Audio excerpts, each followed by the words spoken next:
अरे पार्टी का अभी का, अरे भाई अरे बोलो बोलो। माननीय अध्यक्ष जी, चलिए श्री विनोद हमने चतुर्वेदी प्रश्न किया था और मंत्री जी ने जवाब दिया कि फसलों में नए रोग, फफूंदियों, कीटों और खरपतवारों के पैदा होने पर भारत सरकार राज्य सरकार को प्राप्त आंकड़ों सूचनाओं के अनुसार केंद्रीय आ जाइए अगला प्रश्न आ गया। और राज्य कृषि विश्वविद्यालयों, कृषि विज्ञान केंद्रों के माध्यम से शोध कार्य किया जाता है। और दूसरा, भारत सरकार के कृषि एवं किसान कल्याण मंत्रालय द्वारा केंद्रीय कीटनाशी बोर्ड एवं पंजीयन समिति CIB एंड RC के माध्यम से विभिन्न हितधारकों यथा उद्योग संघों, किसानों आदि से प्राप्त आपत्तियों, सुझावों का परीक्षण कराकर कीटनाशी अधिनियम 1968 के अंतर्गत समुचित कार्रवाई की जाती है। हमें ये बताएं माननीय अध्यक्ष जी, कोई किसान ये अधिनियम 1968-29 पेज का है, कभी पढ़ता भी नहीं होगा कोई किसान। माननीय मंत्री जी, बुंदेलखंड से हम आते हैं और ये देखिए 18 जिलों की फसलें की पैदावार कम हुई है, जिनमें 5 जिले बुंदेलखंड के हैं, महोबा, ललितपुर, बांदा, झांसी, जालौन। इनकी जो है हालत ये है कि मटर और चना में हमारे यहाँ सबसे ज्यादा मटर होता है, पूरे उत्तर प्रदेश में सबसे ज्यादा मटर होता है।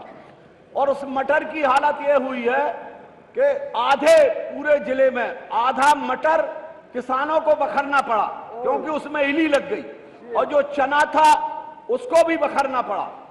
डीजल महंगा, खाद महंगी और बीज महंगा, कैसे किसान अपना सर्वाइवल करे? 60% नहीं, बुंदेलखंड में तो 90% है किसान पे आधारित। बुंदेलखंड में ना कोई बिजनेस है। बुंदेलखंड में एक खनिज संपदा थी, वो भी सरकारों ने खत्म कर दी। पहाड़ हैं तो वो गड्ढे हो गए, नदियां हैं तो बिल्कुल सूखने पे कगार पे हैं। तो बुंदेलखंड का आदमी तो किसानी से ही जिंदा है, उसी से वो अपनी बेटियों की शादी, लड़कों की पढ़ाई, सारा सब कुछ करता है। तो कैसे जो है किसान जिंदा रहेगा? माननीय अध्यक्ष जी, मेरे प्रश्न है,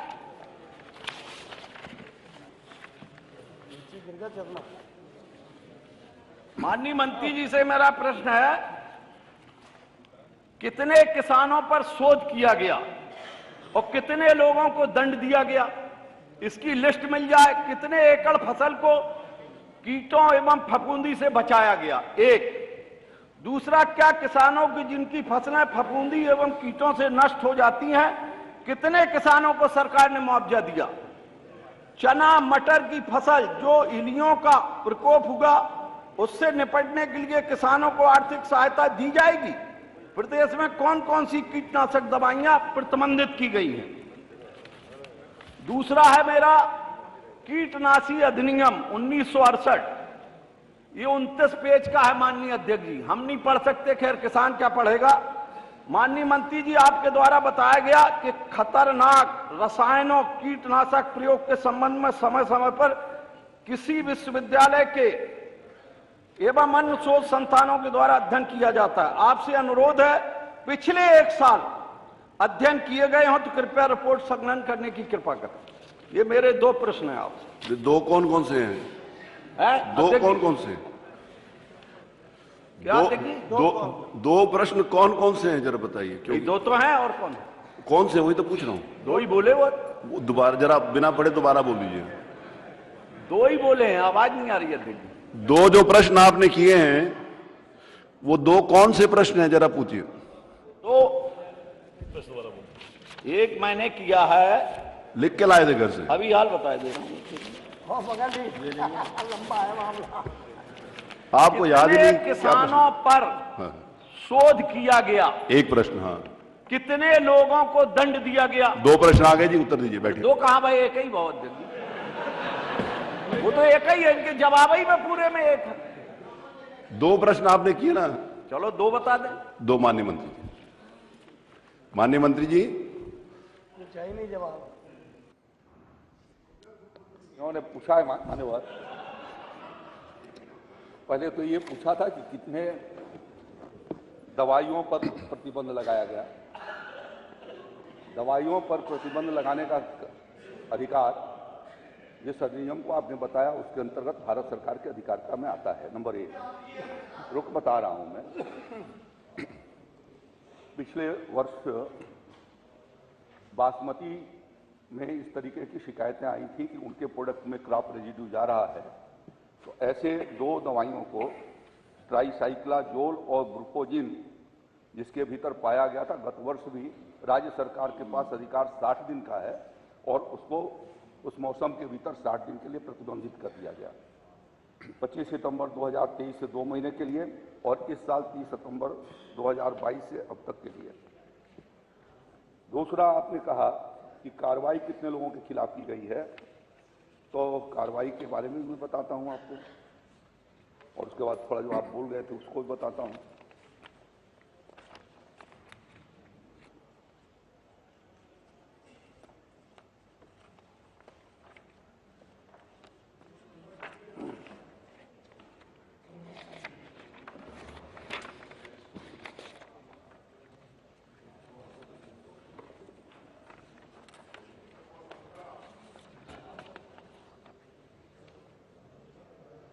सात 3,850 नमूना लिया गया था।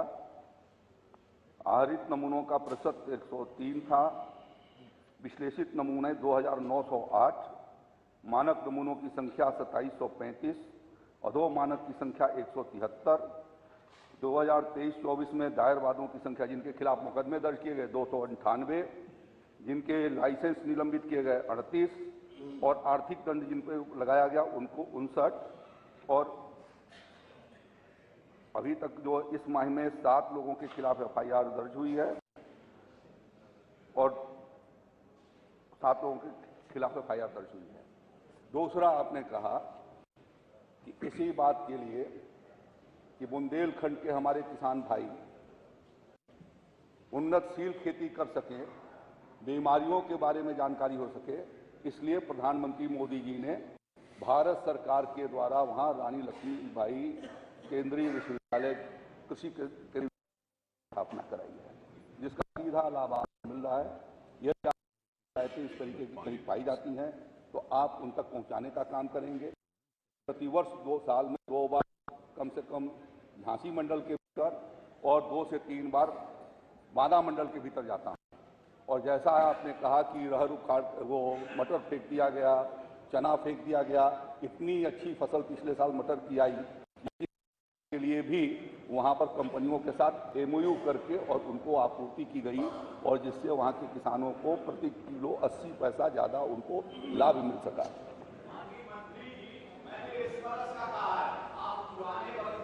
कि हाँ फसल अच्छी थी, इस वर्ष खड़ी फसल बखर दी गई है। आप पता लगा लें, मैं गांव बताए देता हूं।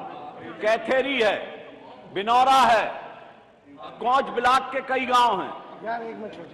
एक आप लिख के दे दो माननीय विनोद जी। आप एक हमारे पड़ोसी है माननीय अध्यक्ष जी, अब समरपाल सिंह जी कुछ पूछना चाहते हैं। कहाँ के पड़ोसी हैं, वहाँ क्षेत्र के या कुर्सी के? अगला प्रश्न की अनुमति से। अगला प्रश्न नहीं, डॉक्टर अजय कुमार। नहीं, आपका प्रश्न नहीं है, उनका अजय कुमार। कृषि शिक्षा व कृषि शोध पर नहीं, 2 अनुपूरक हो गए। पूछे अजय जी। माननीय अध्यक्ष जी, कृषि शिक्षा और कृषि शोध पर धनराशि बढ़ाने जैसे महत्वपूर्ण प्रश्न पर आपने मुझे बोलने का मौका दिया, आपका बहुत बहुत आभार। मान्यवर, कृषि शोध और अनुसंधान